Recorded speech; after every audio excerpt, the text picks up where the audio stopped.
Hello बच्चों, कैसे हैं आप? बच्चों, आप सभी का एक बार फिर से मिश्रा एजुकेशन में स्वागत है, जहां पे आप मैग्नेटिज्म का कोर्स कर रहे हैं, जिस पर हम लोगों ने 5 वीडियो कर लिया था, यानी 5 लेक्चर हो चुके हैं। आज ये 6 वीडियो है, 6 लेक्चर आपका, जहाँ पे हम आगे चलेंगे तो बात करेंगे। लेकिन उससे पहले मैं जो नए व्यूवर्स हैं मैं उनको रिक्वेस्ट करता हूँ कि आप पहले की वीडियोस को भी ज़रूर देखें। अगर आप पहले की वीडियोस देखेंगे तो आपको कंटिन्यूटी समझ में आएगी, कॉन्सेप्ट समझ में आएंगे, क्योंकि हर एक वीडियो में जो कॉन्सेप्ट बताए जाते हैं उनका कुछ ना कुछ लिंक प्रीवियस वीडियो से रहता है। तो आपसे रिक्वेस्ट है कि आप पहले की वीडियोज़ को भी देखें और उसके जो भी आपको मटेरियल चाहिए होगा आप नोट करें। उसके बाद अगर आपको हैंड रिटेन नोट चाहिए तो हमारे टेलीग्राम चैनल पर नोट अवेलेबल होता है, जाके वहाँ से डाउनलोड कर सकते हैं। तो कुल मिला के आप अगर प्रीवियस वीडियोस को देखते हैं और नोट करते हैं तब आपको आगे की वीडियोस समझ में आएगी, जहाँ ठीक है। और आपको यहाँ पर कंप्लीट मैग्नेटिज्म का कोर्स कराया जाएगा, जो भी बीएससी लेवल पे देखने को मिलता है। तो आप प्लीज़ वीडियोस को लाइक कर लीजिए, चैनल को सब्सक्राइब कर लीजिए और साथ ही साथ बेल आइकन को भी प्रेस कर लीजिए, ताकि आपको वीडियो का अपडेट सबसे पहले आपको मिले। तो मैं थोड़े बात करता हूँ पीछे आपने पढ़ा, हम लोगों ने लास्ट वीडियो में बायो शावर्ट लॉ पढ़ा और बायो शावर्ट लॉ के एप्लीकेशंस के बारे में डिस्कशन शुरू कर दिया था हमने। एक बायो शावर्ट का एप्लीकेशन था, यानी इनफाइनाइट स्ट्रेट कंडक्टिंग वायर की वजह से मैग्नेटिक फील्ड हम लोगों ने निकाला। फिर हम आगे बढ़े दूसरे एप्लीकेशन की तरफ। दूसरे एप्लीकेशन में हमने किसी लूप के कारण मैग्नेटिक फील्ड निकाला, यानी एक करंट कैरिंग लूप है, यानी हमारा एक क्या है, लूप है, उसमें करंट फ्लो करा दिया जाए तो उसकी वजह से मैग्नेटिक फील्ड को एनालाइज किया डिफरेंट पॉइंट, एक्सियल पॉइंट पर, एक एक्सियल पॉइंट दूर पे लिया, फिर उसके सेंटर पे और अलग अलग पॉइंट्स पर किया। आगे चलते हैं। आगे एक एप्लीकेशन और जनरली पूछा जाता है, वो है सोलेनाइड का। सोलेनाइड हम चाहे तो यहाँ पे भी कर सकते हैं, मतलब सोलेनाइड की मैग्नेटिक फील्ड हम by using the Biot Savart law calculate कर सकते हैं, या दूसरा हम चाहें तो एम्पियर्स लॉ का भी यूज़ करके कर सकते हैं। तो जो भी हम चाहें करेंगे, लेकिन हम चाहते हैं कि आपको कंप्लीट कोर्स मिले, आपको जो इजी पड़े एग्जाम में आप वो करिएगा, लेकिन हम यहाँ पर दोनों आपको बताएंगे। तो आज हम लोग सोलेनाइड की बात करेंगे और उसके बाद हम सोलेनाइड के बायो शावर्ट लॉ के एप्लीकेशन लेकर हम देखेंगे कि जो सोलेनाइड होगा उसकी वजह से क्या मैग्नेटिक फील्ड होगा। तो चलिए शुरू करते हैं। और आज का जो टॉपिक वो है आपका, जैसा मैंने बोला कि आपको सोलेनाइड जानने की जरूरत है। सोलेनाइड क्या होता है?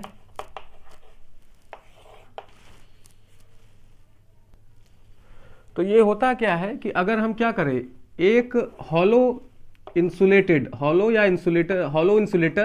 एक क्या करें, बेस ले ले, सिलेंड्रिकल बेस ले ले, और इस पर हम क्या करें, वायर की वाउंडिंग कर दे, यानी इस तरीके से वायर से घेराव कर दें या वायर इस पे लपेट दें, ठीक है। वायर के मटेरियल्स यूजुअली कॉपर के होते हैं, एल्युमिनियम के होते हैं। तो अगर हम कॉपर या एल्युमिनियम के वायर को किसी नॉन कंडक्टिंग बेस पर क्या कर दें, वाउंड कर दें, नॉन कंडक्टिंग सिलेंड्रिकल बेस पर अगर वाउंड कर दें, तो जो रिजल्टिंग डिवाइस होगी उसे हम क्या बोलेंगे, सोलेनाइड बोलेंगे। और हिंदी में बोलना चाहें तो इसी को आपने पढ़ा होगा, एक term परिनालिका।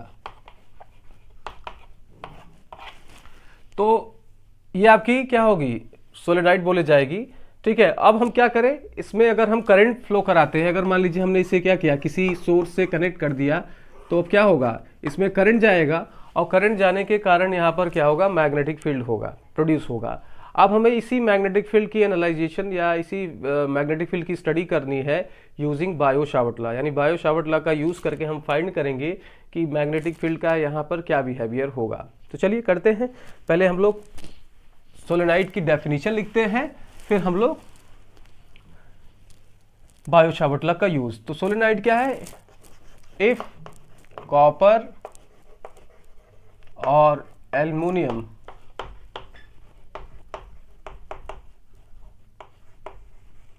wire is wound over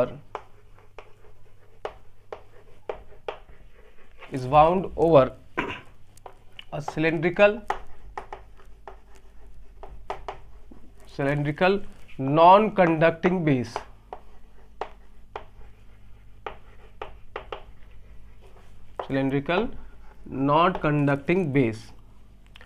then resulting device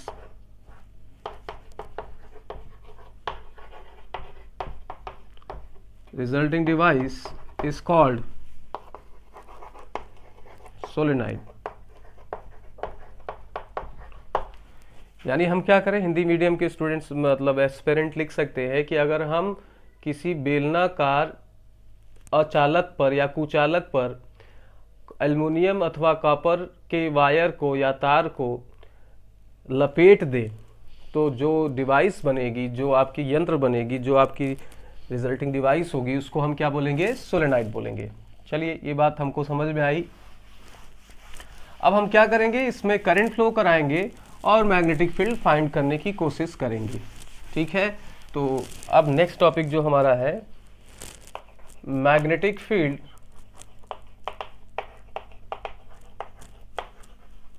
due to solenoid, यानी किसी सोलेनॉइड के कारण चुंबकीय क्षेत्र। तो अगर थोड़ा सा सोलेनॉइड को यहाँ पे आप देखें तो यहाँ पे अक्सर इनफाइनाइट सोलेनॉइड ले लिया जाता है। ठीक है, इस ओ है, इनफाइनाइट सोलेनॉइड लिया जाता है। तो इनफाइनाइट सोलेनॉइड लेने पे क्या होगा, थोड़ा सा थिन और जो थिकर की बात है वो हम लास्ट में करेंगे। फिलहाल मैं इनफाइनाइट सोलेनॉइड ले रहा हूँ और आप देखिए ये कुछ इस तरीके का आपका क्या होगा, सोलेनॉइड का कंस्ट्रक्शन होगा। इसकी अपने क्या होगी, एक एक्सिस होगी, अक्ष होगी। सिलेंड्रिकल बेस पे है तो सिलेंडर का क्या होता है, एक एक्सिस होता है, तो उसको हम क्या मान लेंगे, इसका एक्सिस मान लेंगे। ठीक है, अब अगर हम इसमें करंट क्लॉकवाइज डायरेक्शन में इधर फ्लो कराएंगे, यानी हम सोलेनॉइड को इधर से, ऐसे सोलेनॉइड है, हम इसको इधर की तरफ देख रहे हैं, तो इसमें अगर एंटी क्लॉकवाइज करंट फ्लो हो रही है तो इधर से आपको अगर एंटी क्लॉकवाइज दिख रही है, तो अगर आप इधर देखेंगे, इधर से आप उसको देखेंगे तो क्लॉकवाइज क्या होगी, डायरेक्शन में करंट फ्लो होगी। तो आप देख सकते हैं कि इधर एंटी क्लॉकवाइज डायरेक्शन में आपको करंट का डायरेक्शन मिल रहा है और यहाँ पे क्लॉकवाइज, जिसकी वजह से मैग्नेटिक पोल्स जो क्रिएट होंगे, क्योंकि आपने पढ़ा कि करंट का मैग्नेटिक बिहेवियर होता है और मैग्नेट में पोल्स होते हैं, तो दैट मीन्स यहाँ पे जो पोल्स क्रिएट होंगे तो यहाँ पर कुछ पोल क्रिएट होगा और यहाँ पर कुछ और पोल क्रिएट होगा। दो ही पोल होंगे तो अपोजिट पोल्स क्रिएट होंगे। अभी हम बात करेंगे कौन से एंड पे कौन सा पोल क्रिएट होगा। तो जरा इसको हम लोग अपने हिसाब से फिगर बनाते हैं जिसमें हमें ज़रूरत कैलकुलेशन कर पाए। तो हमने क्या किया, थोड़ा सा बड़ा ये कुछ इस तरीके से बना है और इनफाइनाइट होने की वजह से इधर भी आपकी क्या है, सोलेनॉइड है और उधर भी है। तो हमने क्या किया, इसी एक्सिस पर एक पॉइंट P ले लिया, इसी एक्सिस पर एक पॉइंट P ले लिया जिस पर हम मैग्नेटिक फील्ड निकालना चाह रहे हैं। अब टर्न्स आपके कुछ इस तरीके से होंगे और आगे की तरफ बढ़ते जाएंगे।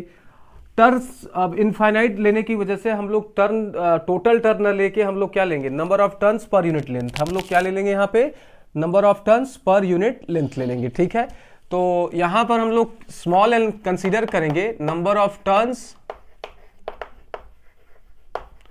Per unit length.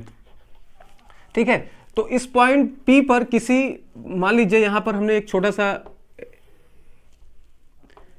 एलिमेंट ले लिया dx। इस dx में जितने भी आपके क्या होंगे, नंबर ऑफ टर्न्स होंगे, भाई इस तरीके से आपकी क्या होगी, कॉइलिंग चलेगी। तो ये इस dx लेंथ में जितने कॉइल्स के नंबर ऑफ टर्न्स आएंगे उसमें करंट फ्लो होगी और उस सिस्टम की वजह से यहाँ पर मैग्नेटिक फील्ड का एक्सप्रेशन हम लोग लिख सकते हैं, क्योंकि हमने पढ़ा है कि जब किसी लूप में करंट फ्लो होती है तो एक्सियल पॉइंट पे कितना मैग्नेटिक फील्ड होता है। पहले ये पढ़ा, फिर हम लोगों ने पढ़ा कि अगर वो नंबर ऑफ टर्न्स n कर दें तो क्या मैग्नेटिक फील्ड आएगी। तो चूंकि हम यहाँ पे देखेंगे तो ये लूप ही जैसा दिखेगा ना, अगर छोटा सा एलिमेंट हमने dx लिया तो हम इसका एक्सप्रेशन डायरेक्ट लिख सकते हैं। अच्छा, अब हम लोग क्या कर लें, सेलेक्ट कर लें कि ये मान लेते हैं ये पॉइंट M है, ये पॉइंट MN है, नीचे आपका M डैश है और ये N डैश है। हैं कि ये एक्सिस के साथ अगर M को हम मिलाते हैं तो ये एंगल थीटा बनाता है। कितना बनाता है, थीटा। और ये मान लीजिए कि R डिस्टेंस पर है, यहाँ से P पॉइंट से M पॉइंट जो है वो R डिस्टेंस पर है।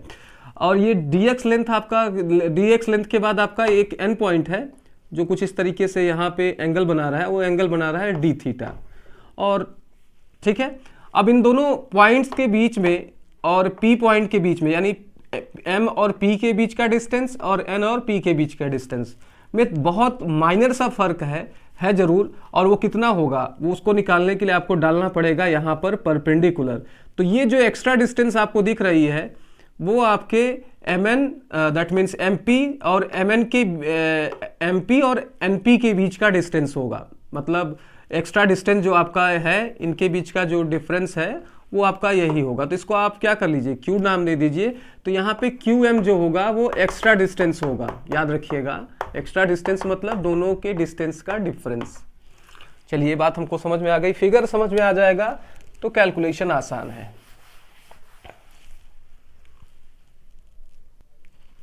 अब कुछ बातें और जानने की जरूरत होगी, उसको भी लिखते हैं।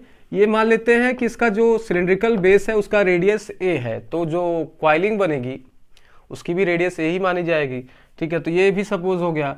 और ये सपोज कर लिया जाए कि पी पॉइंट से ये जो ये वाला आप देख रहे हो एम डैश, इसकी डिस्टेंस एक्स मान ली जाए, ठीक है।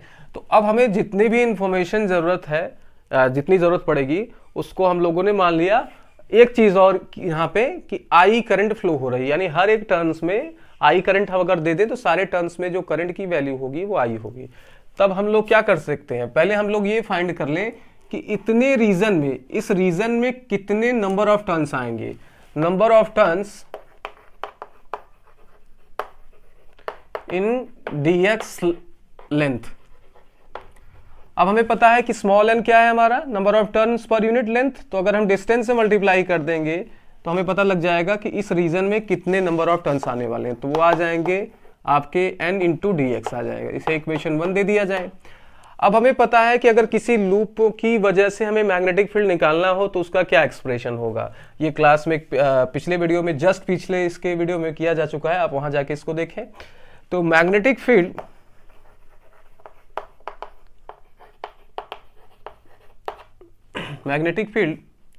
Eight P due to n turns कितना होगा भाई, आ जाएगा आपका dB, चूंकि ये स्मॉल है, स्मॉल एलिमेंट है, तो mu naught n I a square upon 2 a square plus x square power 3/2। ये आपका पिछले वीडियो में किया जा चुका है, वहां पर रेडियस आपने r सपोज किया होगा तो r आया होगा।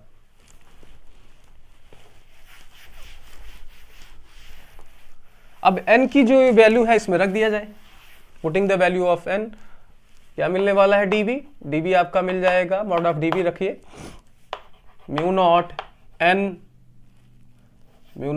n की वैल्यू हम लोग रखने वाले हैं n into d x I A square upon 2 under root a square plus x square power 3/2 dx। चलिए, अब हमें क्या करना है, dx की वैल्यू निकालनी है। dx की वैल्यू अगर हम लोग एक बार और सिंप्लीफाई कर ले तो बात क्लियर हो जाएगी। तो dx देखिए है कहाँ, ये dx है, दैट मीन्स ये भी dx है। तो जरा इस ट्रायंगल के बारे में सोचिए, m थोड़ा बड़ा बना रहे हैं n, और यहाँ पे आपका ये परपेंडिकुलर है q, है ना। अगर ये एंगल थीटा है तो ये भी थीटा होगा। इसका कारण क्या है, अल्टरनेट एंगल, या इसे हम कह सकते हैं एकांतर कोण हिंदी मीडियम में, ठीक है। तो आप देख सकते हैं कि ये यहाँ पर आ रहा है और कुछ इस तरीके से बन रहा है, ठीक है। तो जहां भी आपको ऐसा z दिखे तो आप क्या कर सकते हैं, उसे एकांतर कोण यानी अल्टरनेट एंगल बना सकते हैं, या इसका अपोजिट आपको दिखे आप यहाँ पे भी क्या कर सकते हैं, अल्टरनेट एंगल सपोज कर सकते हैं। तो जरा हम अपने वाले में आते हैं जहां हमें जरूरत है। ये कुछ इस तरीके से है, ये m है, ये n है, ये q है, और इस हिसाब से जब हमने बात किया तो ये एंगल थीटा हो जाएगा। तो अगर ट्रायंगल MNQ में बात करें तो साइन थीटा क्या देने वाला है, साइन थीटा आपका सिंपल, ये आपका थीटा के सामने जो साइड होगा उसे हम सपोज कर लेते हैं क्या, परपेंडिकुलर यानी लंब, तो QN, और जो आपके 90 डिग्री के अपोजिट में होता है उसे हम हाइपोटेन्यूज यानी कर्ड मानते हैं। तो ये MN आ जाएगा। हमें निकालना ये है MN यानी dx। तो dx को हम लोग यहाँ ट्रांसफर कर दे, दैट मीन्स MN को यहाँ ट्रांसफर कर दे QN upon sine theta, okay. अब नेक्स्ट काम हम लोग क्या कर लें, इस Q1 की वैल्यू निकाल लें। Q1 की वैल्यू कैसे निकालेंगे जरा देखिए। अब ये जरा देखिए, ये क्या है, आपके दो कुछ इस तरीके से आपके लाइन है जो d थीटा एंगल पर है। आप इसको r दोनों को सपोज कर सकते हो, क्योंकि ये बहुत इनफाइनाइटेसिमल, बहुत अति सूक्ष्म दूरी ली जाती है। तो दोनों की दूरियां हम लोग क्या कर सकते हैं, आर ही सपोज कर सकते हैं। ठीक है, तो ये आर और आर हो गया। तो ये आपके कुछ आर्क अपॉन रेडियस का कुछ फॉर्मूला से आप क्या कर सकते हो, ये निकाल सकते हो कि आपकी ये वाली यानी ये आर्क कितनी होगी, यही तो आर्क आपका क्यूएन है। ठीक है, तो आपको पता है कोण बराबर चाप बटे त्रिज्या, ये हमें पता है। ठीक है, यानी angle is equal to arc upon radius, ये आपका फॉर्मूला होता है, बेसिक फॉर्मूला है। ठीक है, तो यहाँ एंगल हमारा डी थीटा है, तो डी थीटा आप यहाँ लिख लीजिए। D theta is equal to क्या देने वाला है, ये आपकी क्यूएन है, तो क्यूएन अपॉन रेडियस आपकी आर सपोज की जा रही है, हमें क्यूएन निकालना है, तो क्यूएन की वैल्यू आ जाएगी आर डी थीटा। तो जो आपके पास क्वेश्चन ये आया हुआ है टर्म, इसमें हम क्या रख दे रहे हैं, D theta D theta QN is equal to R D theta. तो एम एन की वैल्यू डी एक्स है, एम एन की वैल्यू डी एक्स है, और ये आपकी क्यूएन आर डी थीटा है। ठीक है, और ये आपकी साइन थीटा है। ठीक है, तो ये आपकी डी एक्स की वैल्यू हो गई, जो हम यहां पर आगे रखेंगे। रखते हैं आइए, फिर उसके बाद और मॉडिफिकेशन जो होगा वो इसके बाद देखेंगे। पहले रखते हैं putting the value of d v I m sorry d x mu naught small n I A square upon 2 bracket में a square plus x square power 3/2, और आपकी डी एक्स क्या होने वाली है भाई, are D theta upon sine theta. तो ये अभी तक हम लोगों ने क्या किया, डी एक्स की वैल्यू को रिप्लेस करके रखा हुआ। चलिए अगला मॉडिफिकेशन हम लोग ये कर सकते हैं, जरा इसको देखा जाए कि ये आपका m यानी एम पी और ये कोई पॉइंट मान लीजिए हो, तो यहां से यहां तक की डिस्टेंस को x सपोज किया गया, और ये आपका radius of the cylindrical base है, और ये आपका r। तो जरा इसमें r को एनालाइज करें तो r square is equal to A square plus x square, ये आपका पाइथागोरस थ्योरम से हो जाएगा।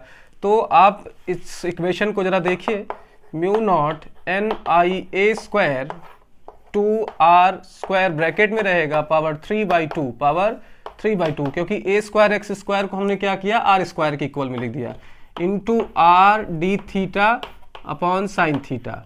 ये कुछ इस तरीके से आपका चेंज हुआ। अब इसमें एक छोटी सी और मॉडिफिकेशन कर देंगे तो फॉर्मूला मिनिमाइज हो जाएगा, maximum minimise in the smallest term, मतलब कम से कम टर्म्स में क्या हो जाएगा, ये हमारा मिनिमाइजेशन हो जाएगा। तो देखिए आर स्क्वायर को अगर आप देखें तो अगर आर स्क्वायर पे हमने क्या किया, पावर 3/2 किया है, तो ये 2 कैंसिल हो जाएगा, हमारे पास क्या बचेगा, आर क्यूब। तो नेक्स्ट लाइन में हमें मिलेगा mu naught I N A square upon 2r cube into R D theta upon sine theta. ठीक है, एक आर से क्या हो गया है, कैंसिल हो जाएगा, नीचे आर स्क्वायर बचेगा, तो हमारे पास आएगा mu naught N I A square upon 2r square D theta upon sine theta. ठीक है, अब हम एक और थोड़ा सा मॉडिफिकेशन करेंगे और इससे आंसर मतलब और मिनिमाइजेशन करेंगे। चलिए आइए इसी ट्रायंगल में बात करते हैं, एम ओ पी में ये आपका थीटा है, ठीक है, ये आपका 90 डिग्री है, ये ए है, ये एक्स है और ये आर है। तो अगर इसमें हम साइन थीटा लेते हैं तो हमें क्या मिलेगा, sine theta is equal to A upon R मिलेगा। स्क्वायर कर देंगे तो sine square theta is equal to A square upon R square. तो जरा ध्यान से देखिए, हमारे पास एक टर्म आया हुआ है क्या, ए स्क्वायर अपॉन आर स्क्वायर। तो अगर ए स्क्वायर अपॉन आर स्क्वायर को हम साइन स्क्वायर थीटा रख दें तो क्या बुराई है, बिल्कुल रख सकते हैं, आसानी से कर सकते हैं। रहने दीजिए यहाँ पे, इसको हम लोग क्या लिखते रहे, साइन स्क्वायर थीटा, ये आपके पास d theta upon sine theta है, एक आप कैंसिल कर सकते हो और एक बच जाएगा। तो अब हमें इसकी जरूरत नहीं पड़ने वाली, तो मैं इसको हटा दे रहा हूं। चलिए क्या बचेगा हमारे पास बचेगा D V is equal to mu naught N I A square upon 2, okay, यहां से एक साइन थीटा डी थीटा। ये तो क्या हो गया, अब कहेंगे इसके आगे क्यों नहीं चल रहे हैं, इसके आगे क्या हम और इसको मिनिमाइज कर सकते हैं। देखिए म्यू आपका कांस्टेंट, एन क्या है आपका number of turns per unit length, I is the current flowing through the coil and A is the radius of cylindrical base, 2 is constant as well। तो अब देखिए जो आपकी इंटीग्रेशन अगर हम करेंगे वो थीटा के रेस्पेक्ट में करेंगे और वेरिंग टर्म आपका यहाँ केवल और केवल साइन थीटा है। तो अब इंटीग्रेशन करना जब हम लोग शुरू में एक्सप्रेशन लिखे थे उसके बजाय यहाँ पर आसान पड़ने वाला है। इस वजह से हम लोगों ने जो जद्दोजहद जो मेहनत की है वो इसीलिए की है कि साइन थीटा को यहाँ पर हम लोग ले आए, यानी कम से कम वेरिएबल में ले आए तब इंटीग्रेट करें। ऐसा ही आपको फिजिक्स में जब भी डेरिवेशन करते हैं तो आपको मन में कभी ये तो आता होगा कि डेरिवेशन को कहाँ तक ले जाएं। क्या आपकी एक्सट्रीम पॉइंट होगी कि हाँ वहां पे डेरिवेशन बंद कर देंगे। तो डेरिवेशन का मतलब होता है कि जब भी आप डेरिवेशन करें तो एक बात याद रखेंगे, आप देखेंगे भी कि हम डेरिवेशन को कम से कम टर्म में ले जाके छोड़ते हैं। मैक्सिमम जो पॉसिबिलिटी होती है उसमें हम क्या करते हैं कि कम से कम टर्म आपके आ जाए, जिससे हम क्या कर सके, किसी जैसे y है और इसको हम x और z के टर्म्स में लिखना चाह रहे हैं, ठीक है, तो y की डिपेंडेंस x और z पर है। आपने ढेर सारा कैलकुलेशन किया तो y को आपने x और z में दिखा दिया। यही आपको करना होता है फिजिक्स के फॉर्मूले में।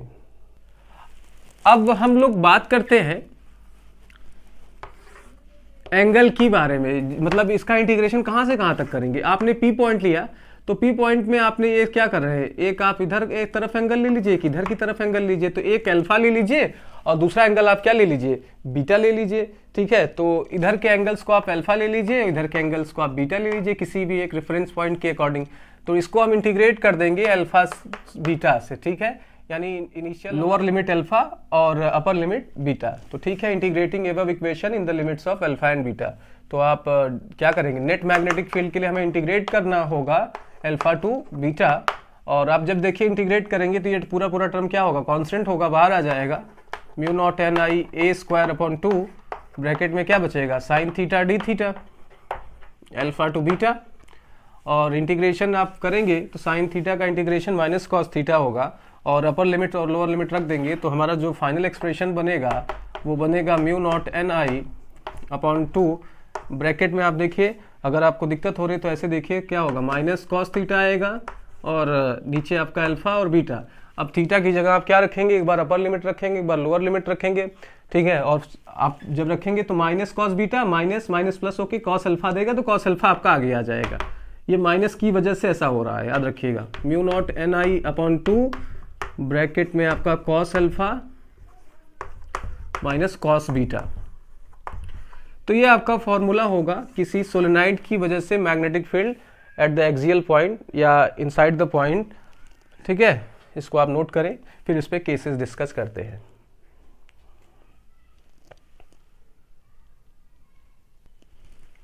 अब बात करते हैं अलग अलग केसेस के बारे में, और पहले बात करेंगे कि सोलेनाइड बहुत लंबा हो, मतलब लॉन्ग सोलेनाइड हो, इनफाइनाइटली लॉन्ग हो, या बहुत सोलेनाइड बहुत थीन हो। दोनों बातें एक ही होंगी। कैसे एक होगी ये पहले की वीडियोस में बताया जा चुका है। अगर आप किसी चीज़ को क्या करें, दूर से देखें तो आपको छोटा दिखेगा, या आप उसको क्या करें वास्तव में वो छोटा, तो दोनों बातें एक ही बात को इम्प्लाई करती हैं। तो if solenoid has infinite length या वेरी लॉन्ग, LENGTH, और इट इज वेरी स्मॉल, तो दोनों बातों में आपके देखिए ये तो आपके फिक्स टर्म रहने वाले ना, वेरिंग टर्म कौन होगा, ये होगा। तो इसको जरा एनालाइज करते हैं क्या होगा। आप देखिए ये पॉइंट है आपने लिया हुआ है, ये आपने अल्फा लिया हुआ है, और इसी से आप मान लीजिए बीटा कैलकुलेट कर रहे हैं, ठीक है, ठीक है। तो अगर आप इधर की बात करें तो ये आप भाई अगर लंबा सोलेनाइड है तो आप क्या करेंगे, अल्फा को आप क्या लेंगे, एंड पे लेंगे, दूसरे एंड पे, तो अल्फा आपका क्या मिलने वाला है, जैसे ही लॉन्ग देखिए लॉन्ग की तरफ जा रहे हैं तो ये अल्फा क्या होता जाता है, स्मॉल होता जाता है।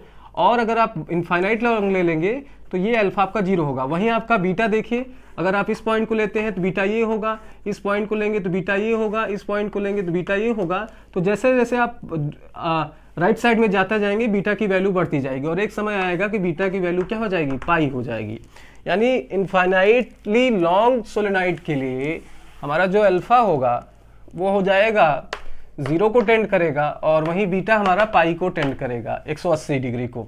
तो वैल्यूज रख देते हैं। बी क्या हो जाएगा हमारा, म्यू नॉट एन आई अपॉन 2, कॉस अल्फा यानी कॉस 0 माइनस कॉस बीटा मतलब 180 म्यू नॉट एन आई अपॉन 2।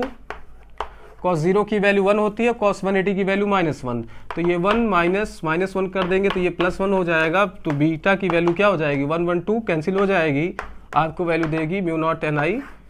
तो ये मैग्नेटिक फील्ड आपको देगा। हाँ, कॉस 180 की वैल्यू अगर आपको याद नहीं है तो मैं एक छोटा सा ट्रिक बताता हूँ जिसपे आप वैल्यूज याद कर सकते हैं साइन और कॉस की, क्योंकि यूजुअली हम लोग इसमें फंस जाते हैं।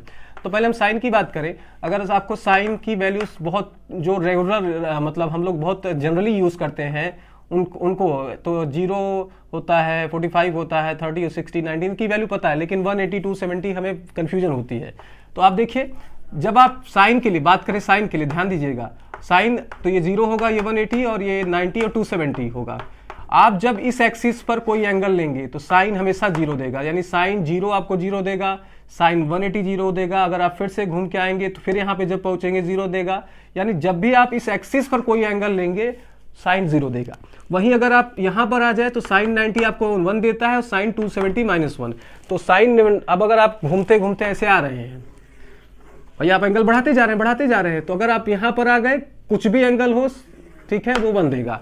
और आप घूम के यहाँ पे आते हैं तो साइन की वैल्यू -1 देगा। अगर आप यहाँ पे स्टे करते हैं तो 0, यहाँ पर करते हैं 0। ये आप याद रखेंगे तो तेजी से आपके क्वेश्चंस होंगे। अब अगर इसी तरीके से कॉस की बात करें, ये कॉस के लिए क्या होगा, कॉस 0 1 देता है, कॉस 90 0 देता है। तो देखिए 1 0, अब अगला -1 देने पड़ेगा इससे, क्योंकि 1 से -1 तक जाना है। अब -1 उसकी लीस्ट वैल्यू हो गई, इसलिए उसको फिर से वापस आना पड़ेगा और एक पूरा कोऑर्डिनेट को क्रॉस करने में 1 वैल्यू क्रॉस करनी पड़ेगी। तो -1 0 1 1 0 है ना, 1 0 -1 0 1 इस तरीके से। अब आप 0 ले लीजिए, 180 ले लीजिए, यानी इस एक्सिस पर आप रहिए, आपको कॉस क्या देगा 1 देगा, यहाँ पर -1 देगा, और इस पे रहेंगे तो ऑलवेज 0 देगा। तो यहाँ पे देखिए कॉस 180 था, कॉस 180 की वैल्यू -1। तो इस ट्रिक से आप बहुत जल्दी से कॉस और साइन के 180, 0, 90 और 270 के मल्टीपल्स में वैल्यू निकाल सकते हैं। ठीक है, चलिए बात करते हैं दूसरे केस की। दूसरा केस की, अगर हमारा सोलेनॉइड का जो पॉइंट हमने सेलेक्ट किया, सोलेनॉइड में जो पॉइंट सेलेक्ट किया है P, अगर वो क्या हो जाए, बीच में हो जाए, तब क्या होगा।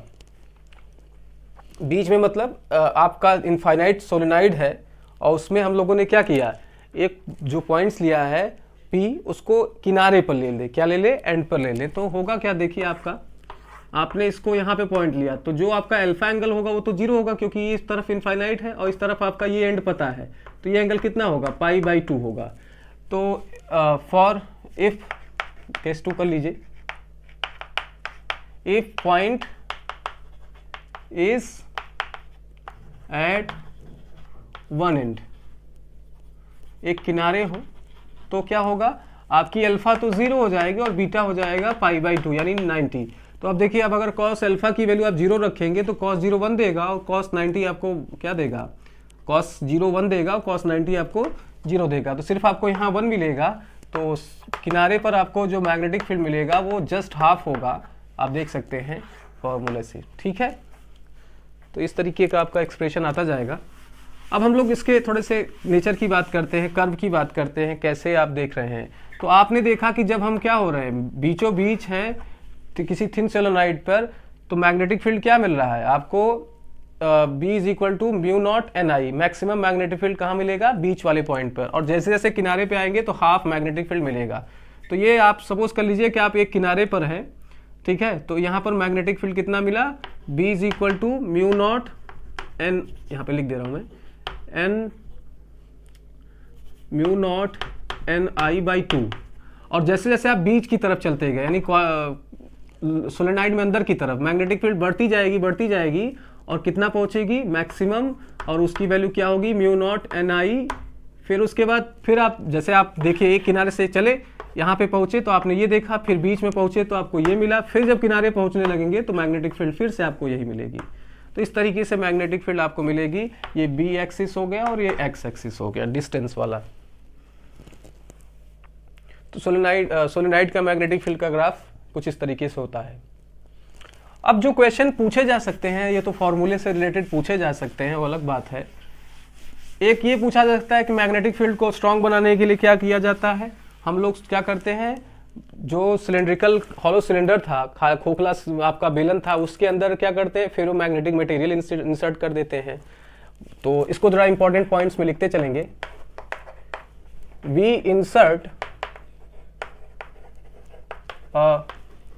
फेरोमैग्नेटिक मटेरियल, यानी लौ चुंबकीय जो मटेरियल्स होते हैं उनको फेरोमैग्नेटिक मटेरियल्स बोलते हैं। फेरोमैग्नेटिक मटेरियल्स टू इंक्रीज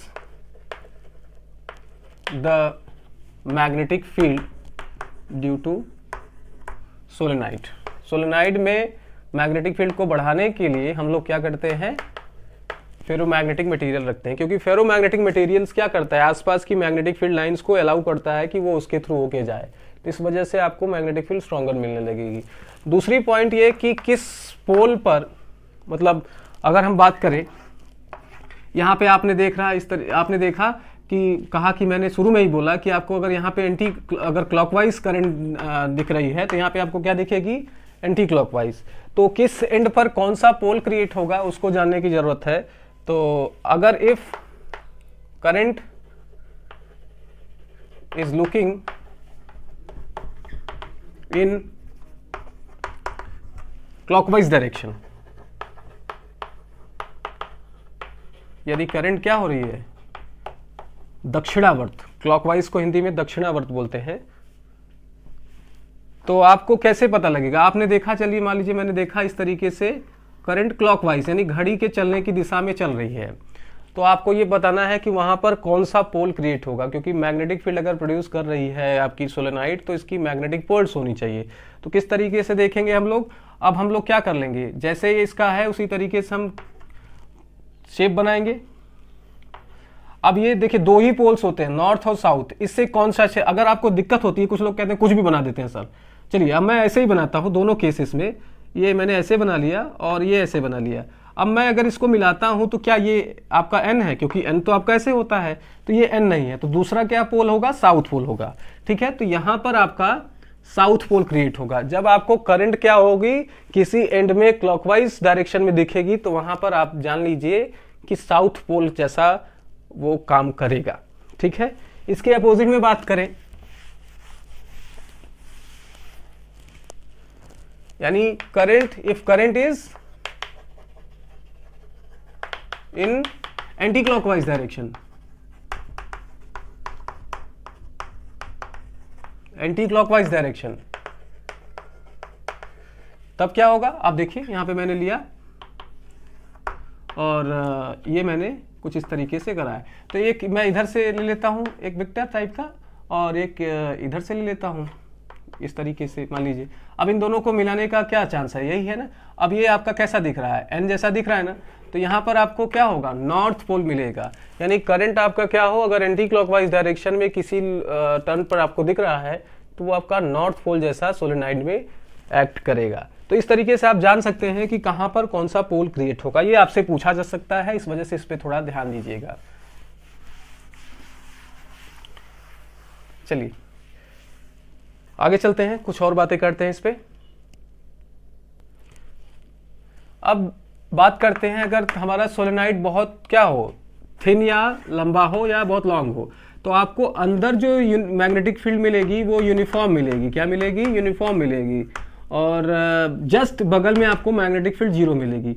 लेकिन अगर आपकी सोलेनाइड क्या है, थोड़ी सी एक फाइनाइट लेंथ की है या उसकी जो साइज है वो थोड़ी मोटी है, तो आपको किनारे पे बहुत ही माइनर मैग्नेटिक फील्ड मिलेगा और थोड़ी दूर चले जाएंगे तो जीरो मिलेगा। इस बात का आप याद रखेंगे, ठीक है।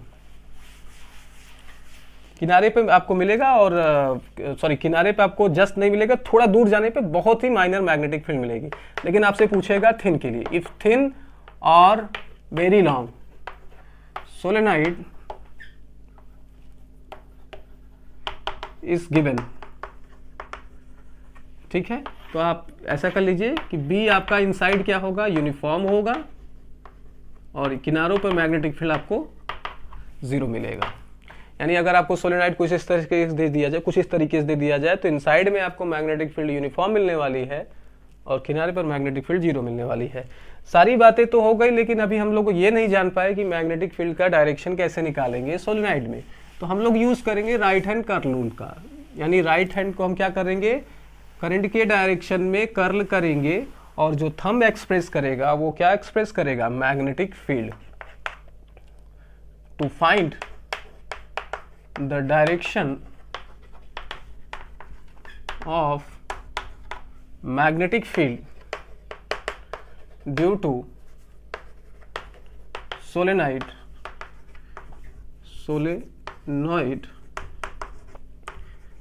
we will use right hand curl rule,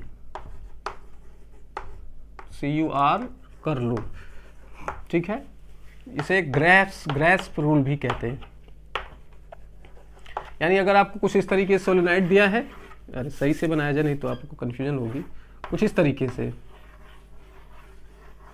ठीक है, और आपने देखा कि कुछ इस तरीके से, यानी ऐसे मैग्नेटिक करंट फ्लो कर रही है, कैसे, ऐसे।